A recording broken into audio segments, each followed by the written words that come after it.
Hello good morning बच्चों। आज हम सीक्वेंस एंड सीरीज चैप्टर में गुणोत्तर श्रेणी वाले प्रश्नों को हल करना देखेंगे। यहाँ हमारा प्रश्न है, यदि गुणोत्तर श्रेणी 5, 10, 20, डेस डेस और 1280, 640, 320 के nवे पद बराबर हों तो n का मान ज्ञात करना है। यहाँ पर दोनों के लिए nवा पद जो है बराबर है, तो हमें n का मान ज्ञात करना है। तो कैसे ज्ञात करेंगे? सबसे पहले लिख लेते हैं दी गई श्रेणियाँ। तो यहाँ लिखती है दी गई गुणोत्तर श्रेणी क्या क्या है। एक दिया है 5, 10, 20 डेस डेस और दूसरा है 1280, 640, 320 डेस डेस, ये दिए हुई हैं। इसमें प्रथम ये है, द्वितीय है। प्रथम के लिए प्रथम गुणोत्तर श्रेणी का प्रथम पद, प्रथम गुणोत्तर श्रेणी का प्रथम पद, प्रथम पद है a बराबर 5 और तो r बराबर आएगा द्वितीय पद ऋण प्रथम पद, द्वितीय पद बट्टे में प्रथम पद। तो द्वितीय पद है हमारा 10 और प्रथम पद है 5, तो r की वैल्यू आ गई 5 एकम 5 दूनी 10, माने r का मान आ गया 2। ये प्रथम श्रेणी के लिए है, प्रथम गुणोत्तर श्रेणी के लिए है। अब हम द्वितीय गुणोत्तर श्रेणी के लिए उठाएंगे। तो यहाँ पर द्वितीय गुणोत्तर श्रेणी का प्रथम पद क्या है? प्रथम पद 1280 और द्वितीय पद है 640, तो r का मान होगा द्वितीय पद बटे में प्रथम पद। द्वितीय पद है 640, 1280, r बराबर, तो यहाँ 0 से 0 कैंसिल हो गया और ये 640 से ये 128 जो कटेगा काट लेते हैं। इसको काट रही हूँ 4 से, 4 एकम 4, 2 बचेगा 4 अट्ठे नहीं 4 छक्के 24 और 4 तिया 4 दूनी 16 एकम 16 दूनी 32, माने r की वैल्यू आ गई 1/2। पहले वाले में r का मान 2 आया है, द्वितीय गुणोत्तर श्रेणी के लिए r का मान 1/2। प्रश्न में पहले से ही बोला है कि दोनों श्रेणियों के nवे पद बराबर है, तो यहाँ लिख देते हैं प्रश्नानुसार।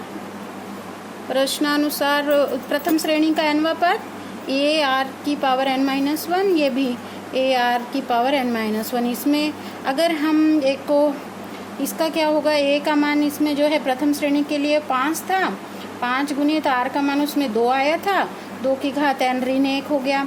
इसमें इसका द्वितीय श्रेणी के लिए प्रथम पद था 1280 और r का मान था 1/2 और n-1, ये हम लोगों ने लगा दिया सूत्र में। अब ये 5 को इसके नीचे ले लेती हूँ, 2 की घात n-1 है, ये 1280 है, बट्टे में ये 5 आ जाएगा, ये गुणा कर रहा था इधर आके भाग देगा और ये इंटू में 1/2 की पावर n-1, अभी वैसे रहने देते हैं। ये 5 से काटते हैं, 5 दूनी 10, 2 बचेगा 5 25, 3 बचा 5 छक्के 30, ये 2 की पावर n-1 है, ये 256 गुणित 1/2 की घात n-1, ये 2 की घात n-1, ये यहाँ पे गुणा कर नीचे है मतलब भाग दे रहा, वहाँ जाके क्या करेगा, गुणा करेगा। 2 की घात n-1 तो है पहले से, ये यहाँ भाग दे रहा था, वहाँ जाके गुणा करेगा, तो ये आ जाएगा 2 की घात n-1, यहाँ चला गया, ये 256 जैसा का वैसे ही। यहाँ पे आधार समान इसलिए घातें जुड़नी चाहिए, तो 2 की घात n-1 धन n-1 हो जाएगा। अब 256 को हम तोड़ के देखते हैं ये कितने बार में टूटेगा, तो मैं यहाँ पे बता रही हूँ आपको। 256 को गुणनखंड में तोड़ देते हैं, 2 एकम 2, 2 दूनी 4, 1 बचेगा 2 अट्ठे 16, फिर 2 से 2 छक्के 12, 2 चौक, फिर 2 से 2 तिया 2 दूनी, फिर 2 से 2 एकम 2 छक्के, फिर 2 से 2 अट्ठे, फिर 2 से जाएगा 2 चौक, फिर 2 दूनी 2 एकम, माने कितने बार आया, 1 2 3 4 5 6 7 8, माने 256 2 का 8 बार गुना है, माने 2 की घात 8 हम लोग लिख सकते हैं। ये रफ कार्य हो जाएगा। ठीक, तो यहाँ हम देख रहे हैं कि हमारे मान में n और n क्या हो गया, 2n, और ये -1 -2 हो जाएगा। ये 2 की पावर 8 है। दोनों पक्षों के आधार समान है, इसलिए घातें क्या होनी चाहिए, बराबर होने चाहिए। तो यहाँ हम लोग लिख देंगे दोनों पक्षों के आधार समान है, दोनों पक्षों में आधार समान है या आधार बराबर है तो घातें भी बराबर होंगी। आधार बराबर है इसलिए घातें बराबर होंगी, इसलिए घातें बराबर होंगी। इतना लिख के हम लोग इसकी घात को इसके बराबर कर देंगे, तो 2n - 2 = 8 के बराबर हो जाएगा। इसकी घात किसकी घात के बराबर, 2n को यहीं रोक लेती हैं, ये ऋण 2 उधर जाएगा तो धन 2 हो जाएगा। 8, ये ऋण 2 उधर गया तो धन 2, यहाँ तक हो गया। 8 और 2 कितना हो जाएगा, 10, 2n बराबर, तो n बराबर आ जाएगा 10/2, 2 पंचे, माने n का मान कितना आ गया, 5। n का मान हमारा आया 5। यहाँ पे बोला था ना n का मान ज्ञात करने के लिए, तो ये हमारा n का मान निकल गया, n की वैल्यू 5 है। तो ये हमारा पहला क्वेश्चन कंप्लीट हो गया। ये हमारा सेकंड क्वेश्चन है, गुणोत्तर श्रेणी का द्वितीय पद 25/4 है और 8वां पद 16/625 है, तो श्रेणी ज्ञात कीजिए। तो इसको हम कैसे बनाएंगे, देखिए। सबसे पहले मान लेंगे गुणोत्तर श्रेणी का प्रथम पद a, तो यहाँ ले लेती हूँ, माना गुणोत्तर श्रेणी का प्रथम पद a है, ठीक, और सर्वांतर नहीं बोलेंगे, सर्वानुपात वो समानांतर श्रेणी में होता है। सर्वानुपात r है। गुणोत्तर श्रेणी का प्रथम पद a मान लिए और सर्वानुपात r मान लिए। तो यहाँ पर द्वितीय पद दिया हुआ है, गुणोत्तर श्रेणी का द्वितीय पद कितना दिया है, गुणोत्तर श्रेणी का द्वितीय पद, द्वितीय पद कितना है, द्वितीय पद है 25/4, 25/4 है, माने a2 = 25/4, माने ये द्वितीय पद मतलब AR होगा। पहला पद a, दूसरा पद AR, थर्ड पद AR², ऐसे करके चलता है।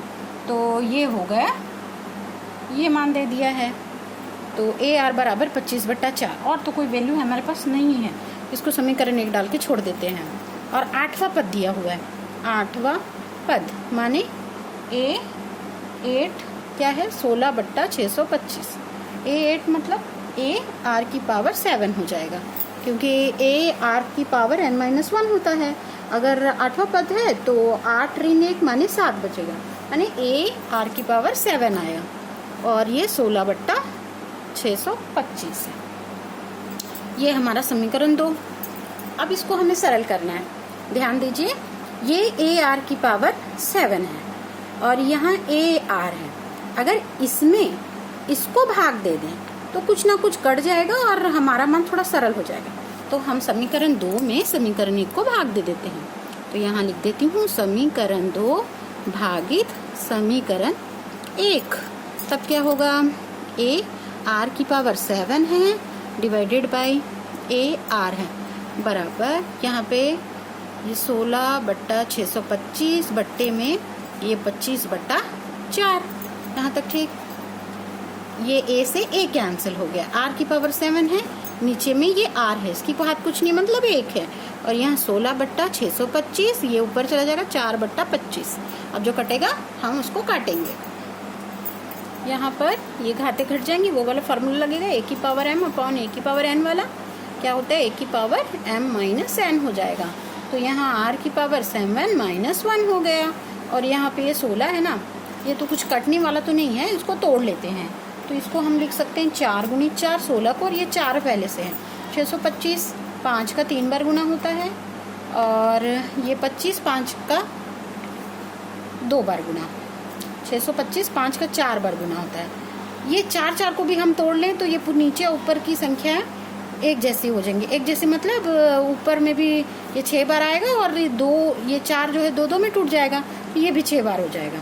तो r की पावर ये 7 ऋण 1 माने 6 हो जाएगा। तो मैं 4 को लिख ली 2 गुणित 2, 2 गुणित 2, 2 गुणित 2, और यहाँ पे ये 5 गुणित 5 गुणित कितने बार है, 6 बार है। ये भी देख रहे हैं हम लोग 2/5 की घात, यहाँ क्या हो जाएगा, ये 6, ये r की घात 6। यहाँ तक ठीक। दोनों पक्षों में क्या समान है, इस बार घातें समान है, इसलिए आधार भी क्या होना चाहिए, बराबर होना चाहिए। हम लोग ये लिख सकते हैं कि दोनों पक्षों की घातें जो हैं सेम 6 6 है, इसलिए इनका आधार भी बराबर होगा। तो लिख देते हैं दोनों पक्षों में घातें क्या है, इक्वल है ना, बराबर हैं, घातें बराबर हैं, इसलिए इनका आधार भी बराबर होगा। इनका आधार भी बराबर होगा। इतना लिख के इसकी घात में, यहाँ घात नहीं, घातें छूट जाएंगी, इनको इक्वल कर देंगे तो r बराबर 2/5 आ गया। यहाँ तक r का मान निकल गया। अब जो समीकरण 1 या समीकरण 2 किसी में भी रख के हम लोग एक का मान निकाल सकते हैं। तो मैं समीकरण 1 से ले रही हूँ। समीकरण 1 में r का मान रखने पर, तो r का मान रखेंगे, क्या था, r = 25/4 था। r का मान कितना है, 2/5 रख दे रही हैं यहाँ पे, यहाँ लिख देती हूँ r का मान रखने पर। तो a × r का मान रखी 2/5 बराबर 25/4। यहाँ ये a गुणित 2 है, 5 यहाँ भाग दे रहा, 5 के गुणा करेगा तो 25 गुणित 4 बट्टे में 25 गुणित ये 5 हो जाएगा ना, ये भाग दे रहा था, 5 के गुणा करेगा और ये 4 पहले से यहाँ मौजूद है। ठीक है, यहाँ तक a गुणा 2 बराबर 25 गुणित 5 बट्टे में ये 4 था, ये 2 गुणा कर रहा था, वहाँ जाके भाग देगा तो a बराबर यही रोक लेती हूँ, ये 25 गुणित 5 बट्टे में ये 4 गुणित ये 2 भी आ जाएगा। तब यहाँ हो गया 25 पंचे 125 बट्टा 4 दूनी 8, a का मान 125/8 आया। और हमारे प्रश्न में यहाँ श्रेणी ज्ञात कीजिए बोला है, तो श्रेणी बना लेते हैं। तो अभिष्ट गुणोत्तर श्रेणी, अभिष्ट गुणोत्तर श्रेणी क्या होगी, सबसे पहले तो a, फिर ar स्क्वायर, ar का क्यूब, डेस डेस। तो a का मान क्या है, 125/8, फिर a का मान 125/8, r का मान है 2/5। ठीक, फिर a का मान है 125/8 गुणित r का मान है 2/5 की घात 2, डेस यहाँ 125/8, r का मान 2/5 की घात 3। अब आगे डेस डेस डाल देते हैं, तो ये हमारा क्या आएगा, 125/8 है ना, चाहे तो हम इनका गुणा करके कर सकते हैं। 125/8 आ रहा है, फिर 125/8 सब में है, तो अगर हम कॉमन भी निकाल लें तो यहाँ 1 बचेगा, ये 2/5 बचेगा, फिर 2/5 का स्क्वायर, 2/5 का क्यूब, ऐसे ऐसे डेस डेस, ये हमारी श्रेणी हो जाएगी। ऐसे ले लेती हूँ, मतलब ये अभिष्ट गुणोत्तर श्रेणी हो जाएगी। ये हम यहीं पे आंसर छोड़ सकते हैं। तो अभिष्ट गुणोत्तर श्रेणी में तो सभी में से 125/8 को कॉमन निकाल दी हूँ, तो यहाँ 1 बचा, ये 2/5, फिर 2/5 की पावर में 2 बचा, और 2/5 की पावर में 3, 2/5 की पावर 3, डेस डेस करके ये हमारी क्या निकल गई, श्रेणी निकल गई। आप इसी टाइप से गुणोत्तर श्रेणी वाले प्रश्नों को हल कर सकते हैं।